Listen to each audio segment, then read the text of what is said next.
जिसे यीशु ने क्रूस पर कही। यूहन्ना 19 के 26 और 27। यीशु ने अपनी माता और उस चेले को जिससे वह प्रेम रखता था पास खड़े होकर देखकर अपनी माता से कहा, हे नारी, देख, यह तेरा पुत्र है। तब उस चेलों से कहा, यह तेरी माता है। और उसी समय वे चेला उसे अपने घर ले गए। इस वाणी के द्वारा यीशु हमें क्या शिक्षा देना चाहते हैं और क्या हमें सिखाना चाहते हैं, हम जानेंगे। पहला, माता मरियम को नारी करके क्यों पुकारा यीशु ने? क्योंकि उसकी वो माता थी, लेकिन नारी क्यों कहा? दूसरा, अपनी माता को अपने प्रिय चेलों को क्यों सौंपा? तो पहला हम स्पष्ट देखेंगे यहां पास, यीशु ने अपनी माता को नारी कहकर यह स्पष्ट किया कि मैं तेरा पुत्र नहीं, परमेश्वर का पुत्र हूं। परमेश्वर की उस प्रतिज्ञा को पूरा करने आया हूं जिसे जिब्राइल स्वर्गदूत ने तुझसे की, जिसका वर्णन बाइबल में इस प्रकार है। लूका पहले अध्याय के 26 से लेकर 35 वचन को जब पढ़ेंगे तो वहां उन वादों को बारे में पाते हैं जब जिब्राइल ने माता मरियम यानी कि मरियम से वो बातें कही थी। छठे महीने में परमेश्वर की ओर से जिब्राइल स्वर्गदूत गलील के नासरत नगर में एक कुंवारी के पास भेजा गया, जिसकी मंगनी यूसुफ नामक दाऊद के घराने की एक पुरुष से हुई थी। उस कुंवारी का नाम मरियम था। स्वर्गदूतों ने उससे कहा, हे मरियम, भयभीत ना हो, क्योंकि परमेश्वर का अनुग्रह तुझ पर हुआ है। और देख, तू गर्भवती होगी और तेरा एक पुत्र उत्पन्न होगा, तू उसका नाम यीशु रखना। वह महान होगा, परम प्रधान का पुत्र कहलाएगा। प्रभु परमेश्वर उसके पिता दाऊद का सिंहासन उसको देगा और वह याकूब के घराने पर सदा राज्य करेगा। उसके राज का अंत ना होगा।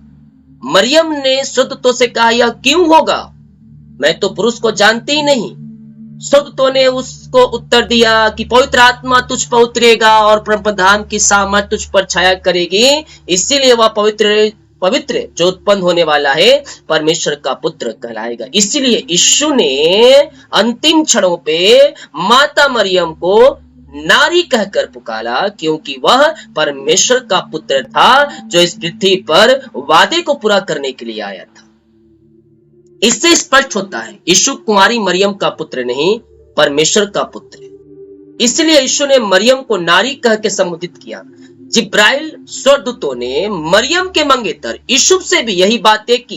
यीशु मरियम का पुत्र नहीं, जो बाइबल में मिलता है मत्ती 1 के 18 और 19 में। अब यीशु मसीह का जन्म इस प्रकार से हुआ कि जब उसकी माता मरियम की मंगनी यूसुफ के साथ हो गई तो उनके इकट्ठे होने के पहले पवित्र आत्मा की ओर से गर्भवती पाई गई। तो उसके पति यीशु ने, जो धर्मी था और उसे बदनाम न करना चाहता था, उसके चुपके से त्याग देने की मनसा की। मत्ती 20 के 23 में हम पाते हैं, जब वह इन बातों के सोच में ही था, मतलब त्यागा नहीं था, ये बातें अपने मन में ही सोच रहा था,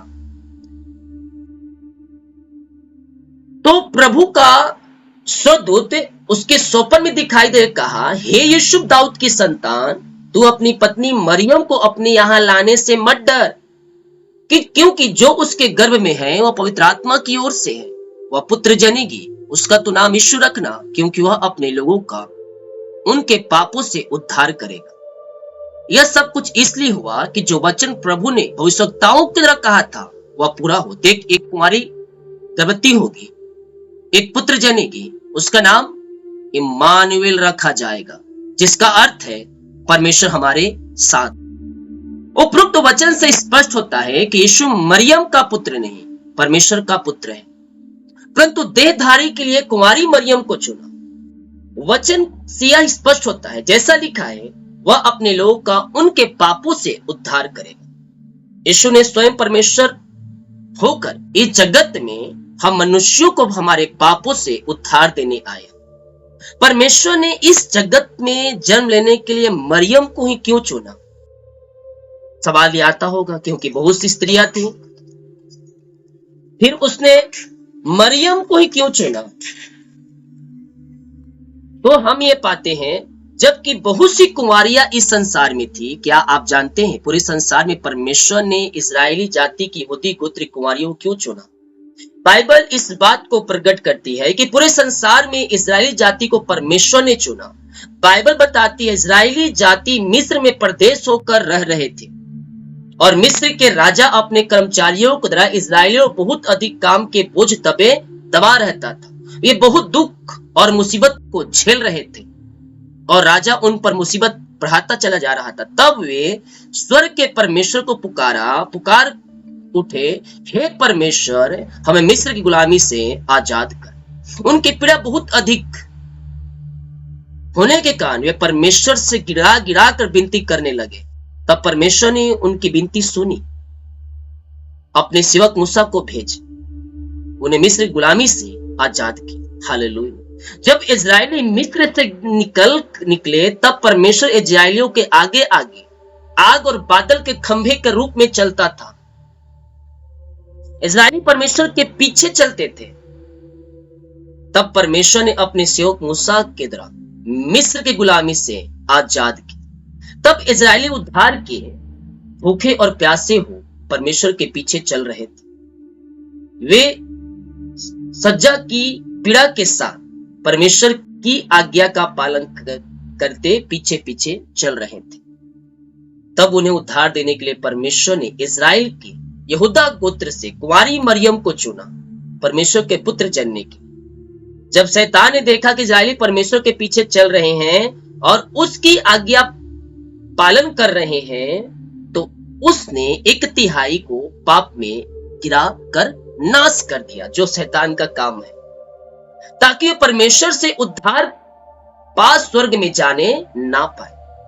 प्रकाशित वाक्य 12 के 1 से लेकर 6 में इससे हम पढ़ सकते हैं। वह अजगर उस स्त्री के सामने जो सच्चाई की थी खड़ा हुआ। जब वह बच्चा जने तो उसके बच्चे को निगल जाए। प्रकाशित वाक्य 12 के 5 वह बेटा जनी तो लोहे का दंड लिए हुए सब जातियों पर राज करने पर था और उसका बच्चा एकाएक परमेश्वर के पास और उसके सिंहासन के पास उठकर पहुंचा दिया गया। वचन से यह स्पष्ट होता है, जब कुमारी मरियम ने पवित्र आत्मा द्वारा गर्भ धारण किया तो शैतान यीशु को मार डालना चाहता था, क्योंकि वह जानता था यीशु के निर्दोष बलिदान द्वारा मानव जाति पापों की क्षमा पास स्वर्गीय राज्य में प्रवेश कर सकते। इसीलिए यीशु के जन्म के तुरंत बाद हेरोदेस राजा को बहकाकर यीशु को मार डालना चाहा। इसलिए हेरोदेस राजा ने यरूशलेम और आसपास के नगरों के बच्चों को मरवा डालने का आदेश दिया। लेकिन